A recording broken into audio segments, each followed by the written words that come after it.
On a summer Saturday, students take over the gym at Westminster, Colorado High School for an after-school activity that wasn't available when we were growing up. Are you ready? Drone soccer.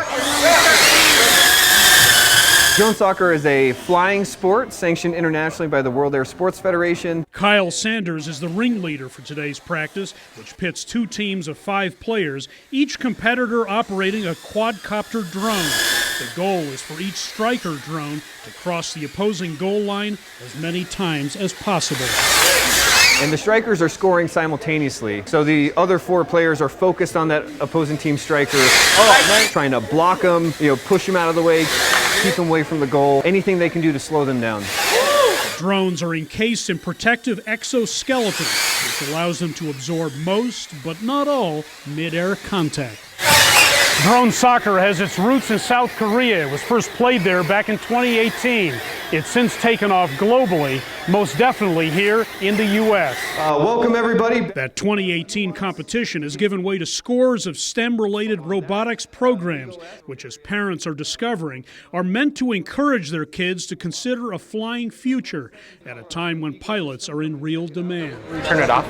Let's restart it. So it's a great way to open the door to aviation careers and these fantastic opportunities to fly, become an engineer, future astronaut. Like ducks to water, some whose interest in aviation began when they were very young take to the sport immediately. Around like 3, that's when I got into my aviation, and that's when I started liking drones and NASA and rockets and space. Well, at first I wasn't too interested in it because it was like male dominated and so it was kind of scary at first.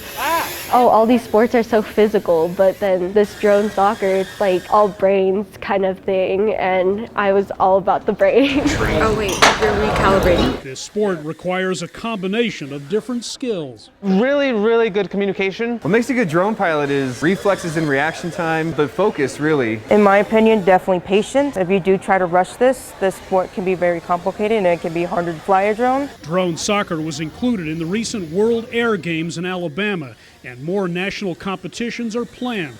The action, consisting of 3 3-minute rounds of drone-to-drone combat, is intense and brief. The batteries on these vehicles only last so long. The interest in drones right now is very, very high, and I think this is a great format. So my hope is, yes, that it'll catch on. Some compare this futuristic-looking sport to a scene out of Star Wars. Its future may be now. Let's clap it up for drone soccer. Hendrik Sabrandi, CGTN, Westminster, Colorado. So we're going to charge some more batteries, and we'll probably just have some free fighting here too, so the teams can get